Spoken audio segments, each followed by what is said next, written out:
Hi, Ashley here with hearthookhome.com, and today we are learning how to crochet the Tunisian half double crochet stitch. This is so fun, so quick, so gorgeous. It works up really fast and it is pretty similar to the traditional half double crochet stitch. You can use any chain multiple to start your Tunisian half double swatch. Let's learn how to crochet this beautiful stitch together.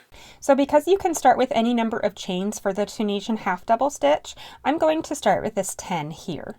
Now I'm going to look for the second chain from my hook, and I'm going to look at the back bar just like this, and I'm going to yarn over, pull up a loop in that second chain from the hook just like this. So now you should have the 3 loops on your hook.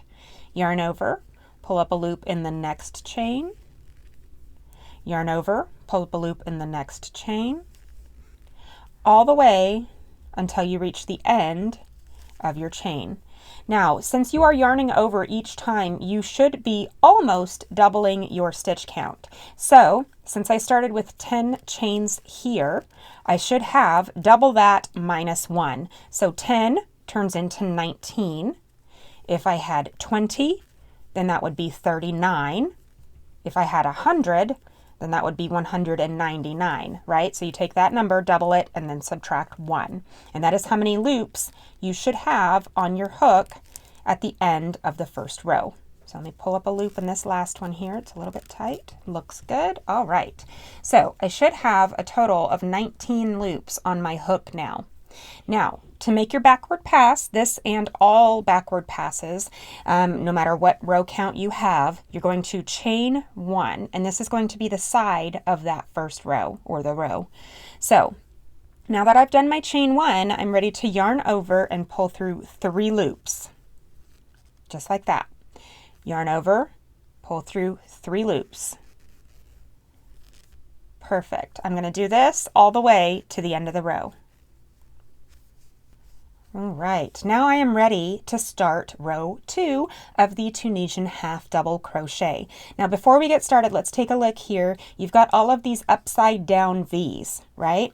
Those are going to be your stitches throughout the entire thing. All of your upside down V's are always going to stack right on top of each other. So let's make this row together. You're always going to skip this first stitch right here on my right hand, and you're going to go into this upside down V here for your first stitch. So yarn over, go into underneath both of the vertical bars of that next stitch and pull up a loop. Yarn over, go under both vertical bars of the next stitch and pull up a loop. And you're going to do this all the way to the end of the row.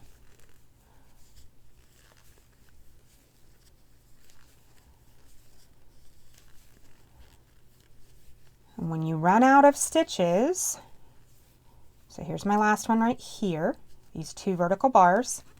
When you run out of stitches, you're going to turn it to the side. You are going to yarn over, pull up a loop, go through both sides of that outside stitch, just like this. Pull up that loop, and that is the end of your forward pass. So now we are ready to do our chain 1, yarn over, pull through 3, yarn over, pull through 3, all the way to the end of the row. So chain 1, it's important here to make sure that these loops are about the same size. That keeps your side to be nice and uniform, and both on the front, the first loop and the last loop, to make sure that these aren't super huge when you go to start or end your rows. So I've done my chain 1, I'm going to yarn over and pull through 3 all the way to the end. Once I get to the end, we will learn how to fasten off. All right, so I would continue making rows just like I have. All of your V's are going to stack on top of each other, so I would go through these 2 here when making subsequent rows, right? Upside down V. Now, I'm ready to fasten off, what I'm going to do is I'm not going to do my yarn overs. I'm just going to insert my hook under the first stitch there, just like this, and I'm just going to slip stitch.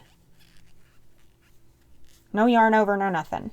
Next one, under both of those vertical bars, and slip stitch. And I'm going to do this all the way across.